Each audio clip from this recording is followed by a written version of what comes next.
Już po majówce, więc sezon grillowy w pełni. Czas więc na kiełbasę wykonaną na gorąco, która jest bardzo soczysta. Można ją grillować, można ją wędzić, można zrobić także w piekarniku lub na patelni. Jak coś zostanie, to i na zimno jest pyszna. Zapraszam na film. Witam Was serdecznie wieczorową porą. Dość późno, chociaż jeszcze nie nocną, 22:30.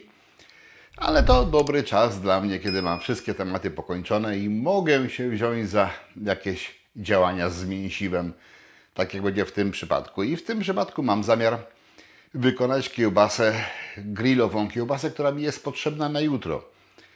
I gdybym był pewny, że pogoda będzie dobra i gdybym był pewny, że moi oczekiwani goście dojadą w miarę sensownej porze dnia, tak, bo wieczory jeszcze są naprawdę chłodne, żeby faktycznie na tarasie celebrować to przyjęcie, to po wykonaniu faktycznie bym tą kiełbasę grillował, ale że mam i pogodowe szanse na to niepewne, bo tam pokazuje dobre 40% szansy na opady deszczu, to może będzie padało, może nie. A z drugiej strony raczej przyjadą gdzieś bliżej wieczora, więc zasiadanie w tym momencie przy grillu i grillowanie byłoby dość kłopotliwe przy tych temperaturach, które jeszcze wieczorem poniżej 10 stopni spadają. Niemniej, tą kiełbasę można w 100% wykonać na grillu. Można ją wykonać też w każdej innej formie na gorąco, czy też w piekarniku, na ruszcie ją położyć i grzać, czy też na patelni grillowej. Ona się doskonale w tych wykonaniach sprawdzi. Ja ją zrobię w jednej z wędzarni, która ma funkcję piekarnika w Borniaku, bo on się nagrzewa do 150 stopni, więc będę mógł to naaromatyzować dymem i podpiec tak, jakbym to grillował. Będę miał dwa w jednym, a szczęście jeszcze mam takie, że ta wędzarnia stoi w domku moim ogrodowym, więc bez względu na to, jaka byłaby pogoda, jej to szkodzić nie będzie. Co ja tutaj mam? Jeszcze nie będę tego wyciągał wszystkiego. Tu jest 4,5 kg szynki i 2 kg boczku.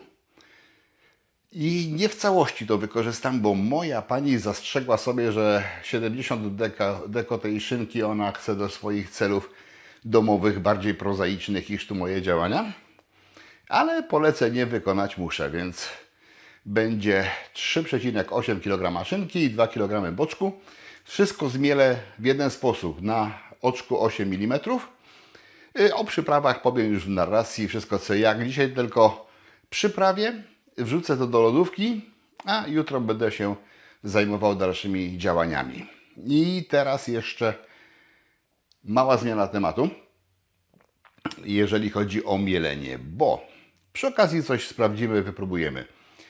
Jakiś czas temu padł mi mój stary Zelmer i wymieniłem sobie maszynkę na inną i co jakiś czas dostaję informację od Was, dlaczego nie wybrałeś krajowej maszynki, dlaczego nie korzystasz z maszynki naszego krajowego producenta, czyli Zelmotor.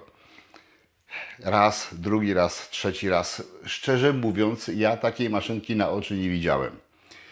I po iluś tam takich zgłoszeniach w końcu zacząłem szukać tej maszynki i mówię, no kurde, ktoś tu mnie wciula robi, no. Bo takiej maszynki, tej marki znaleźć nie mogę. Okazuje się, że źle szukałem. I zaraz to wyjaśnię. Na razie tylko przesunę mięsko.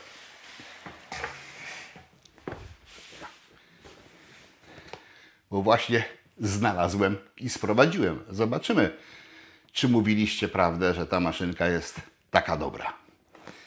Bo opierniczaliście mnie trochę za to. Bo ona się nazywa tak. A skąd wiem, że to jest Zelmotor? A na przykład stąd. Jak się też obróci, o, na przykład tu, to też widać, że to jest Zelmotor. I dlatego tego nie mogłem znaleźć, bo nie tej nazwy szukałem. Trzeba było szukać tej. Podobno jakiś czas temu nazwa była trochę inna. I nawet udało mi się dotrzeć do jakiejś informacji, dlaczego ta nazwa jest w tej chwili taka, a nie inna, ale to nie jest temat tego filmu. Nie będziemy się w tą zagłębiać.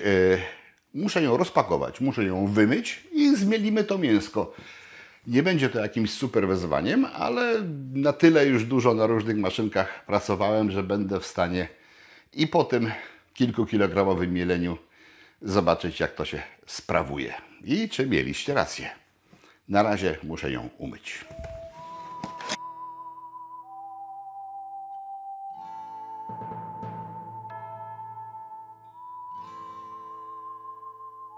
Sporo elementów, więc ich wydobycie trochę czasu zajmie.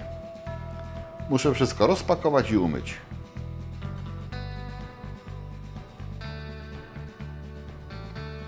W komplecie tarki jest 5 ostrzy, każdy o innym przeznaczeniu.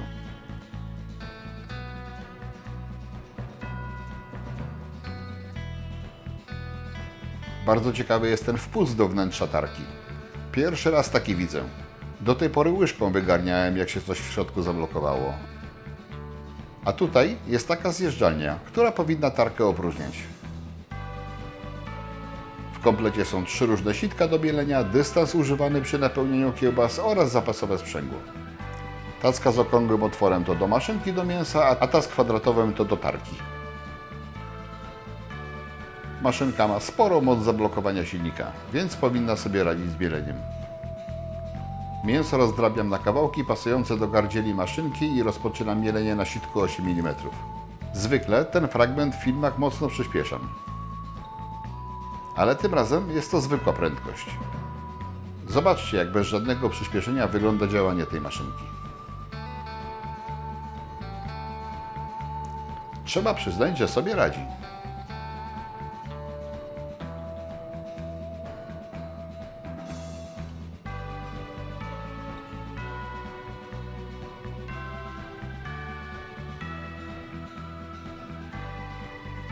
Mam już prawie pełną michę i sprawdzam, jak temperatura na korpusie. Nie było tego mięsa jakoś szczególnie dużo, ale nie zrobiło na maszynce żadnego wrażenia. Czas na jeszcze jedno sprawdzenie. Oryginalne sitka te maszynki są cienkie, a ja w domu mam mnóstwo sitek standardowych, nieco grubszych i ciekawe, czy nadal będę mógł z nich korzystać. To po lewej sfatygowane i grubsze to moje używane sitko. Sprawdzam, czy pasuje do maszynki.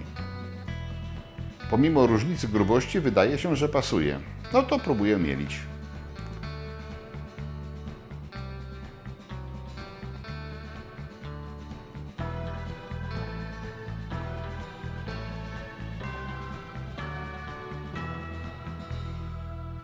Jak widać, wszystko działa. To bardzo dobrze.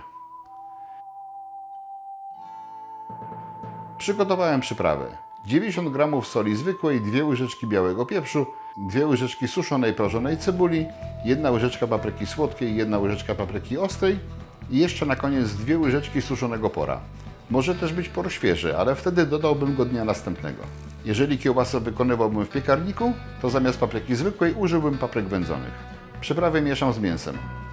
Ograniczam dostęp powietrza i wstawiam do lodówki.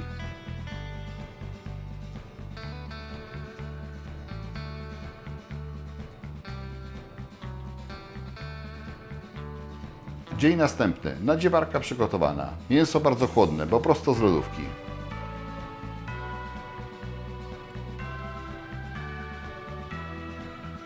Ocieplam dłonie i dodaję szklankę lodowatej wody.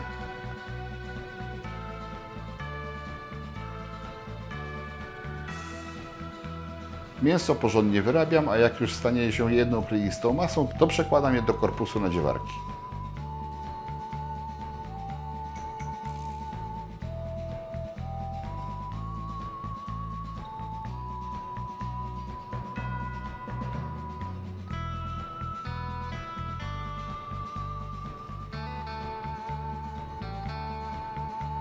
Wcześniej przygotowałem i namoczyłem jelita wieprzowe kaliber 28-30 mm. Napełniam je dość ścisło.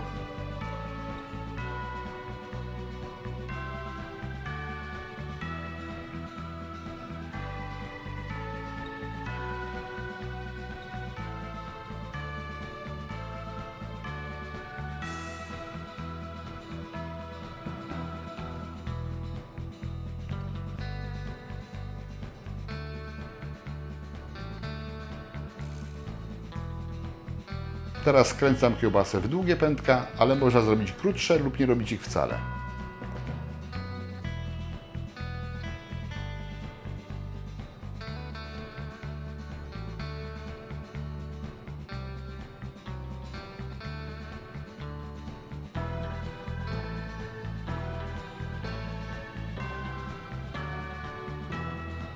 Tyle kiełbasy uzyskałem. Nakłuwam każdą i wieszam do osuszenia.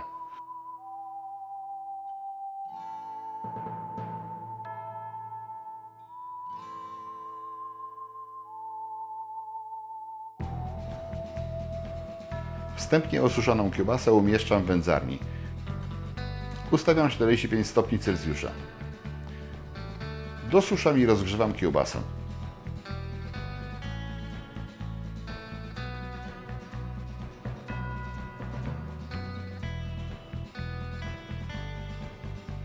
Po 30 minutach sprawdzam, czy powierzchnia kiełbasy jest sucha. Jeżeli tak, to w jednej kiełbasie umieszczam sondę termometru. W tej chwili w kiełbasie są 23 stopnie. Uruchamiam generator dymu, w którym jest zrębka czereśniowa. Ustawiam temperaturę 120 stopni Celsjusza.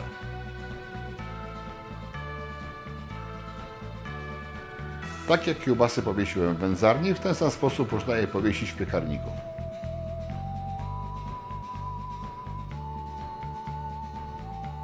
Biorę się za swoją robotę, a temperaturę kiełbasy kontroluję w aplikacji. Generator dymu pracuje do czasu, gdy kiełbasa osiągnie w środku 45 stopni i wtedy go wyłączę. W tym czasie kiełbasa powinna uzyskać lekki kolor. Teraz już tylko podpiekanie. Termometr mi daje znać, kiedy kiełbasa doszła do 63 stopni, ale to dla mnie tylko sygnał gotowości, bo zamierzam osiągnąć nieco więcej, 68-70 stopni. Tak wygląda kiełbasa gotowa. Najlepszy moment, trzeba spróbować.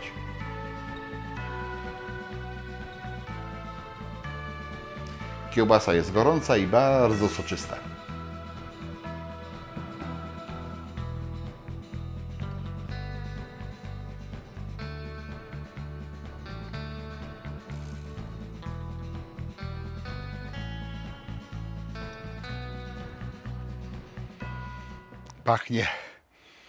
Pachnie świetnie.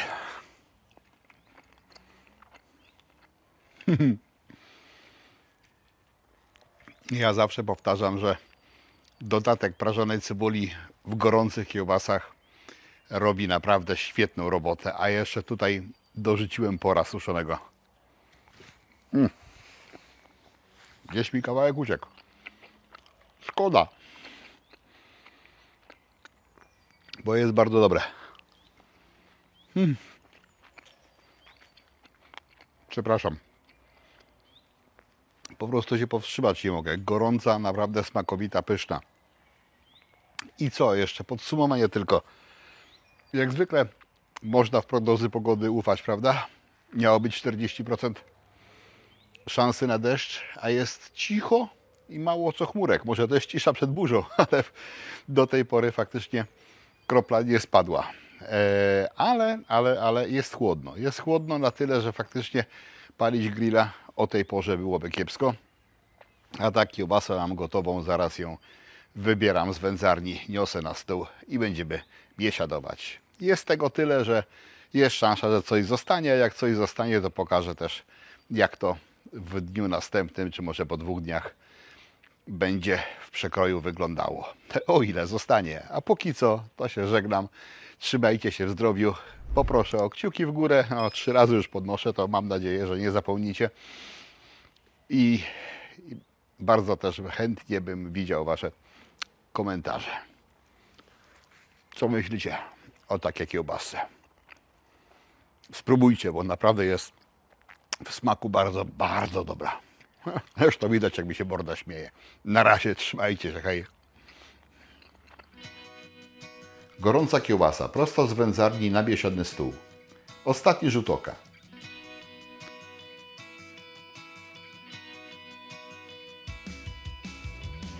Dwa pędka zostały i tak wyglądają następnego dnia. Kiełbasa świetna na gorąco i smakowita na zimno, wykonana bez peklosoli.